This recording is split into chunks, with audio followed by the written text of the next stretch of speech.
Here it is. Patch 4.7. Angel on the background. I think that can only mean one thing. We might actually... Okay, I'm not going to look at it. We might have some brash buffs. Okay. Here we go. Number 1, Crimson Pigeon. Goes from grant me to give me. This is the exact nerf they had in the early access. So I'm not surprised to see this. I didn't see this card very much lately because of Siren Song. I've seen some of it, but Siren Song has just taken over the meta to such a degree that Crimson Pigeon, for some reason, was just a bad card at that point.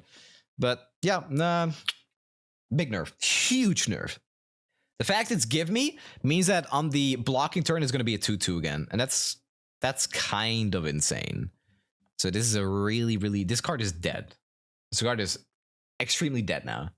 It is... This bird was hit with a stone. Or 4 birds were hit with a stone, because there's 4 in the art here. Okay, next. Oh my god, they actually did it.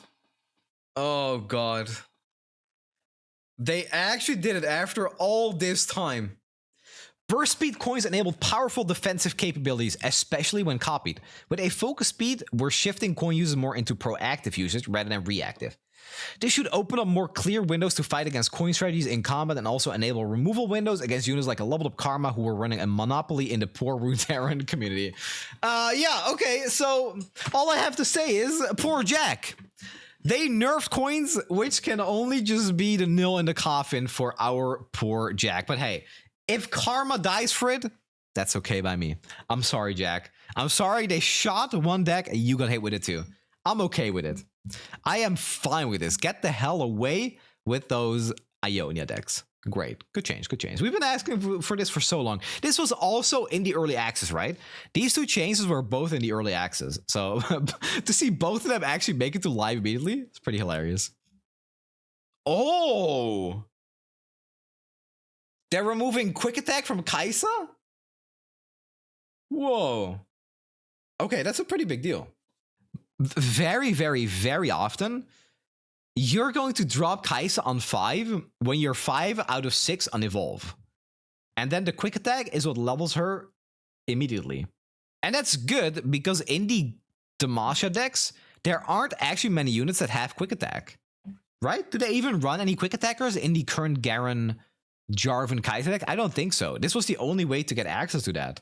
So this is a pretty big nerf, but now Akshan Kaisa might become a little more likely again, which is fine because that's still like a worse version of the deck. And also, you don't really want to copy quick attack. You want to copy like Overwhelm, which means you can actually block. This is such a big nerf. This is such a huge nerf. This makes Cataclysm with Kaisa worse. This means the first attack with Kaisa is much worse. This is such a fantastic change. I'm really happy with this. This feels like the perfect nerf for such a powerful champion. Very, very good. Okay. Yeah, on our level 2, it's also gone. No quick attack on level 1 or level 2. Oh my god! Hello? This was a 4-mana card before rotation, by the way. This was a 4-mana card, and now it's a 7-mana card. Good riddance, man. Wait, also, this was a 4-mana card that gave vulnerable to everything. That's gone now. Jace buff. Yeah, play this with Jace. You won't be disappointed. Despite previous changes, Powder Pandemonium proved to be a flexible early game play and while being an explosive late game finisher. We're bumping it up to make sure it leans more towards its more explosive fantasies. Those are my favorite type of fantasies, but yeah, not, you know, with this card, it just happened too early. Like, sometimes they would play Inferna, they would have their fleeting Powder Pandemonium, and it wouldn't even feel bad to play it when it was at like 3. This is a great, so far, fantastic. Actually, banger patch so far. Hopefully we get to Champion Strength, and hopefully we get to Siren Song. Legionary Charge.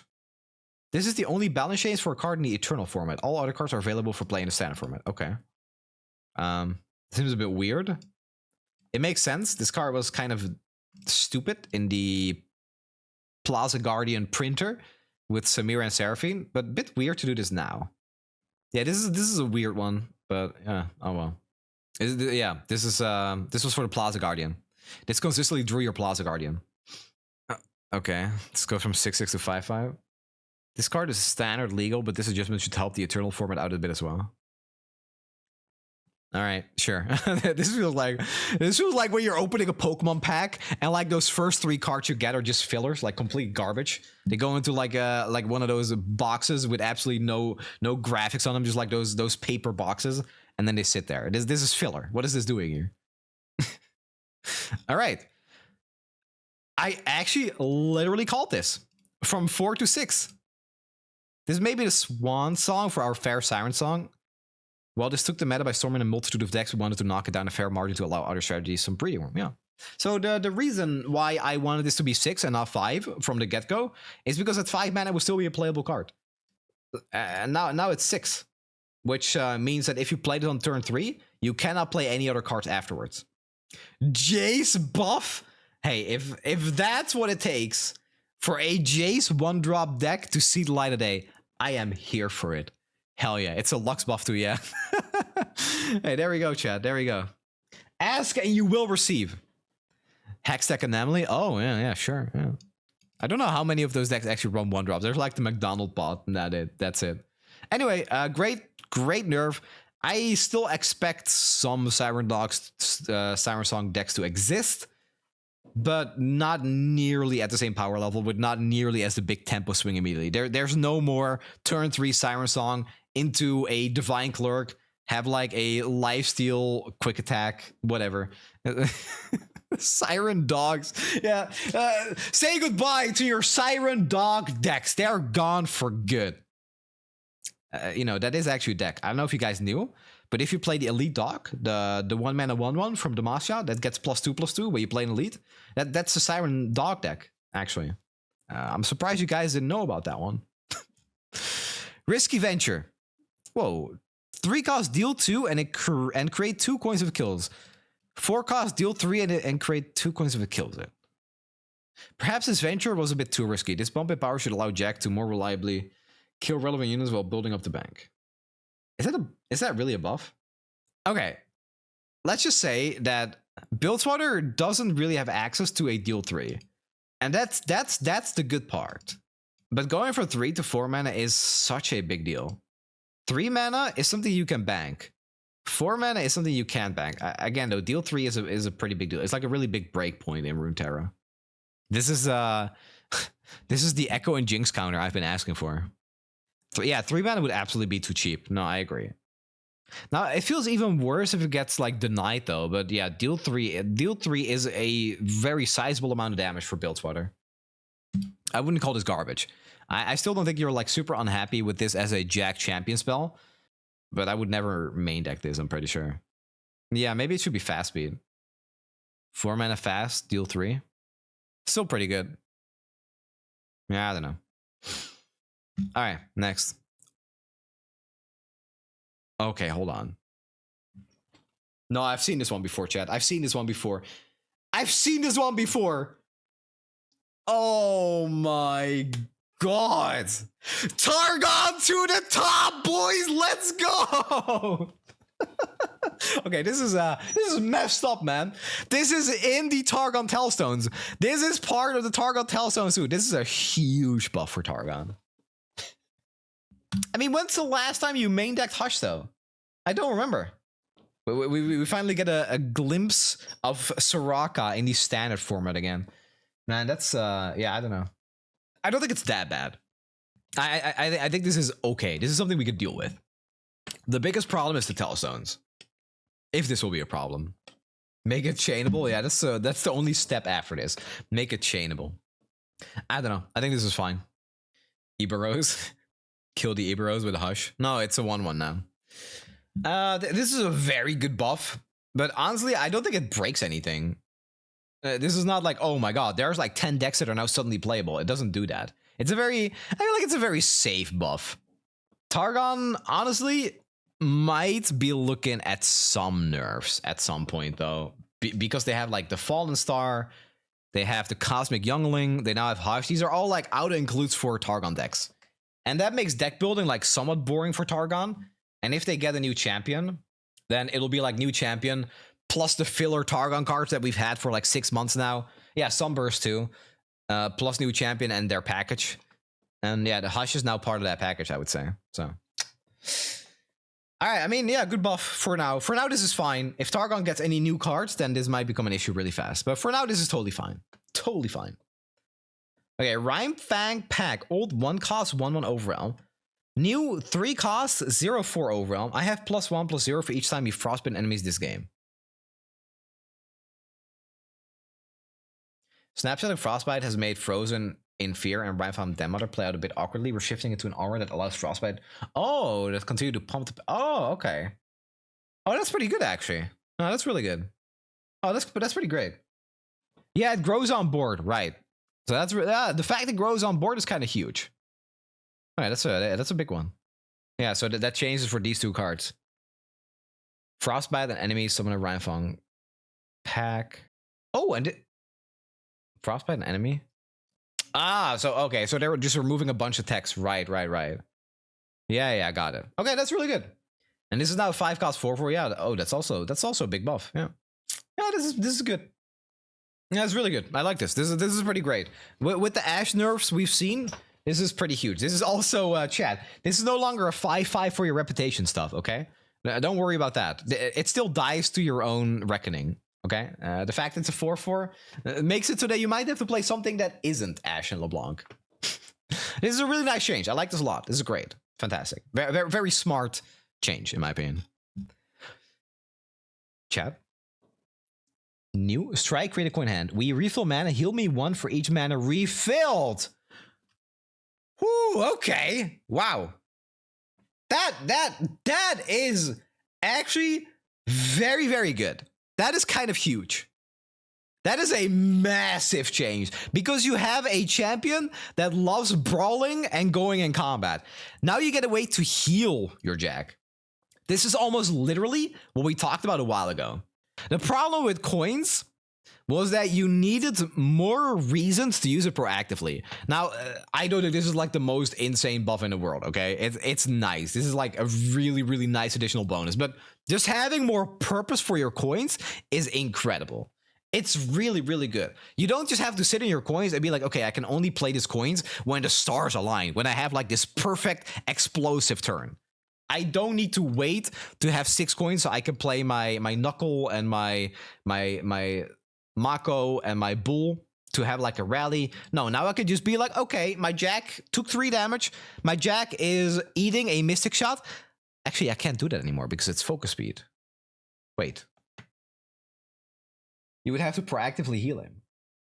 Oh no. Oh no. Wait, that's bad.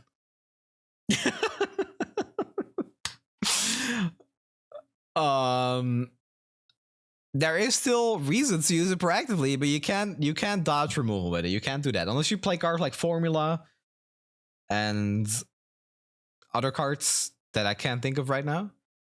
Yeah, Formula heal 3. Flash of Brilliance is rotated though. Okay, I still think it's good. I still think it's good to have a proactive way to use your coins without caring as much about the explosive outcome. Living Legends, right? It's good, but it's not great. This doesn't like save Jack after that nerf. If coins were still burst speed, this would be kind of nuts. Grinzo buff. Yeah, Grinzo Jack. Okay. Yeah, so same with Jack loves it. Okay, this doesn't really fix the issues with Jack. I saw Angel down here, so maybe Angel gets some actual text on her now. Oh, create 3 coins in hand. Oh, whoa, oh, hold on, wait, that's actually pretty good. A 5-mana 5/5 Brash that creates 3 coins. That's a lot of coins, dude. Wait, that basically makes Angel like a 3 or 3.5 mana card. No, that's really good. This is a real card now. You will actually play this in Jack decks. Yeah, it's 3 or 3.5 mana card basically. It's Plunder, yeah, but I mean, it shouldn't really matter that much. This is good. This is pretty great. This will make like a Jack deck somewhere. Plunder is, see, it doesn't really matter as much because Plunder is like, usually Plunder matters with like giving attack. Like we've seen that with the bird, the new 7-mana 7/7 bird with Overwhelm, right? We've seen it with the Dame the Despoiler that gives your board +1 attack. Those are all effects that you really want to get before combat. This is something that you care less about before combat. Like very often with Jack decks, you're just open attacking before they can play a brash blocker, and at that point you open attack and then you just play Angel afterwards, and then you have like basically a 3.5 mana unit that you just played. I think this is great. It's just really nice to have a dead card with no deck, literally a pack filler. Actually have text on it. I think this is fantastic. Super, super good. Isn't it 2? Oh, right. It is 2.5. 5 mana. Yeah, it's 2.5.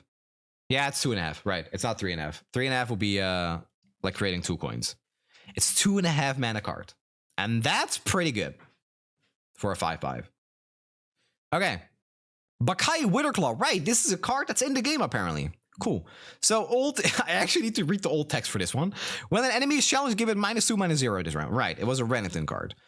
New play, grant an enemy vulnerable. When an enemy is challenged, oh, that's pretty good.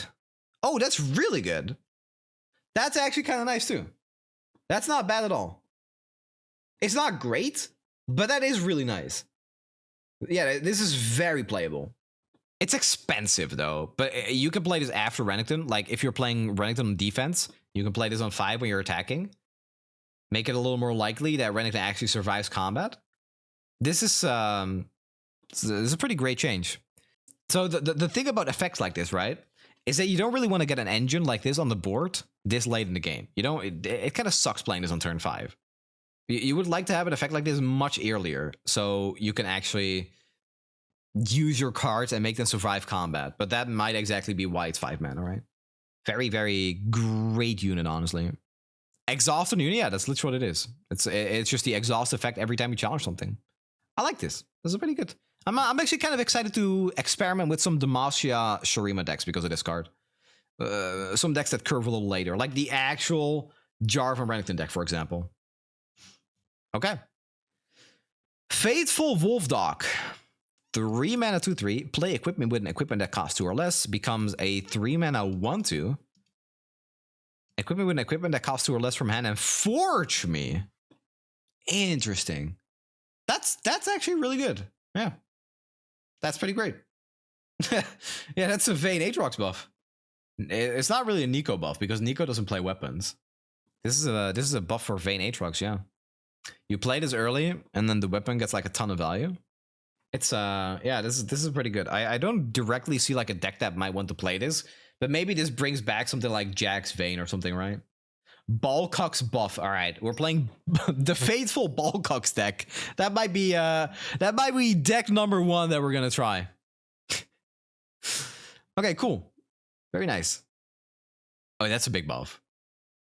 That's not okay. 1 whole mana down on Aurora Porealis.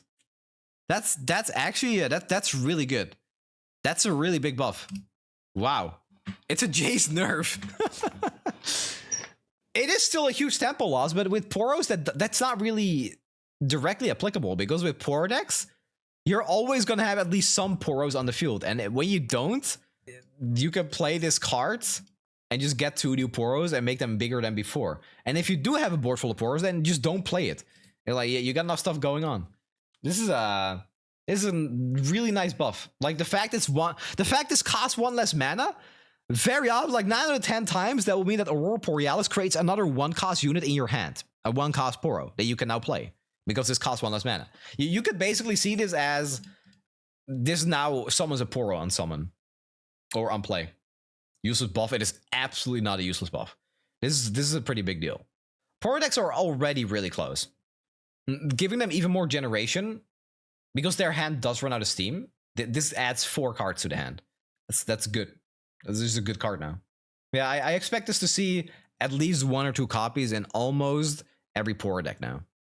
Poro snacks need to be 2 mana to make Poro tier 1 deck. Wow, that is a take there. Also, did you know that if Vayne was a 2 mana 3/3, it would probably be the best champion in the game? Did you know that if Fizz was 0 mana, he'd probably be even better than before? Aatrox at 5? Hey, tier 1 deck, guys. Tier 1 deck. 2 mana Poros decks? What are you smoking, dude? Hello? Are you serious? God damn. Oh. Whoa, wait. 8, okay. 8 mana Warden of the Tribes? 6/6 Crested Lionhawk? These are really big changes. This is a big one. But this now becomes very, very good in Nico decks.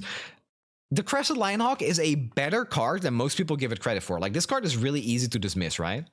It's really easy to just ignore this effect because it was a 6 mana 5/5. But getting a Demacia spell in Nico decks that isn't Demacia makes it so good. And now we see Warden of the Tribes also buff from Freljord. So Nico in Freljord becomes a very likely deck that we're going to see. We might actually move away from the very fast Demacia decks and instead slow it down a little bit for a Freljord Nico deck. I'm expecting Freljord Nico to be a very good deck now, actually, with the Siren Song nerf. Okay. Glacial Saurian 5/5, 5/4 Overwhelm. That's such an interesting change. Yeah, this is good. This is actually just really good. Like, especially with this also getting buffed.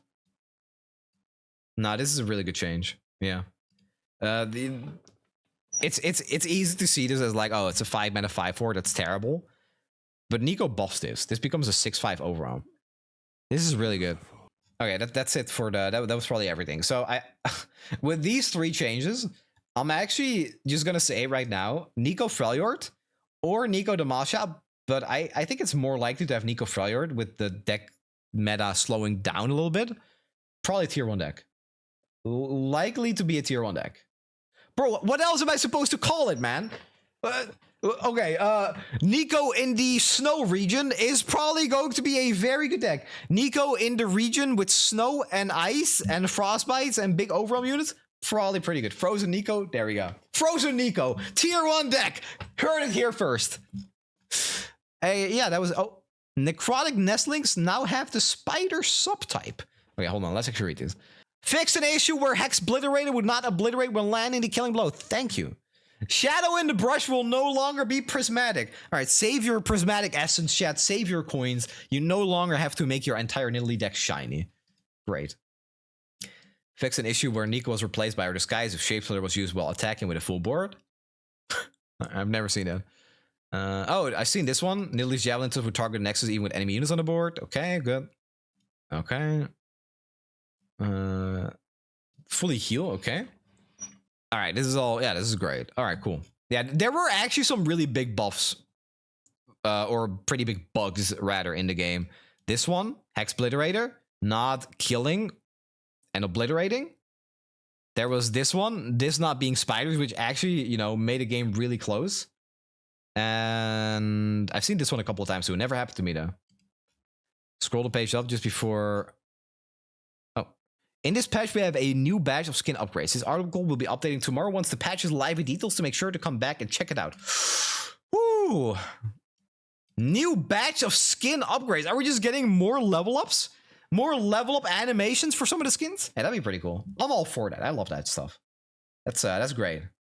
All right, so I think this is a pretty good patch, honestly. So we got this one. We got this one. So Champion Strength, I think, is fine for the time being, but I would not be surprised if Champion Strength get hit next patch. The thing with Champion Strength is that when the meta slows down, there is also more room for the Vestayan Avenger, avenging Vestaya to see play. Maybe the Oracle is going to see play. More just denies in general. It's not perfect, right? If Iona needs to see play to counter a card, then we're not in a good space. Was 2 mana tomfoolery. Sloppy Walrus, thanks for the 8 months. Yeah, that's a good point. Just like Marok said. What if Poor Stacks were 2 mana? What if Champion Strength was 2 mana? It'd be a pretty good card. Pretty good. So I'm worried about the Jinx decks. Jinx with Return Orange, tier 1. Vayne, Aatrox Quinn with the new Wolf Dog, tier 1. Jax Ornn, probably tier 1. And I'm also expecting Poros to be a lot better. Probably not tier 1. And... yeah, Nico. And Nico tier 1. Frozen Nico. That's what we're calling it. Frozen Nico. Just to not get demonetized. That's my guess here. That's the last thing I'm gonna do. Jinx plus Wrench. Upcoming tier 1 decks. This is just my really quick prediction. Right after reading these. Nico. Okay, hold on. Frozen Nico. Jax Ornn. High tier 2. Vayne Aatrox with Woldfog. And something like this. So this is my guess. What if Champion's Strength was 2 mana burst +6/+6? Yeah. Maybe that's what the deck needs to be tier 1. Maybe that's all it takes. Sarah plus Jack looking hot? I don't know. Seraphine plus Jack. I can kind of see it, but I don't think it's super likely. Also, I think another tier 2 deck will probably be Nidalee Gnar. This deck is being slept on. This is my guess right now. In like a week or 2 weeks, we're gonna see how close I was or how extremely wrong I was. But these I think, like, especially Jinx plus Wrench, Frozen Nico, Vayne Aatrox, and some champions, right? These are not very hot takes. This is pretty easy to guess. This is my take for, you know, the decks that we're going to be playing against. I wonder if there's going to be some kind of Targon deck too. I'm thinking Twisted Fate Fizz looks good here. You know what? I think you're right. They did nerf a card for Eternal. So, you know, since they didn't nerf TF Fizz, pretty good. Frozen Nico is a cold take. Yeah, this one is a cold take. Definitely. Yeah, that's my guess. That's what I'm predicting. What I am most excited about is going to be to try out probably these Frostbite cards. I think those are really cool. Great change for the archetype. I want to move away from the LeBlanc stuff because we've seen so much of that. I would like to play Frostbite a little bit different. And I would like to play an Angel deck. I think those are two big ones. And of course Nico. Yeah. Flyer Nico. This might be my day 1 deck though. I wanna try some more Nico. Such a fun card.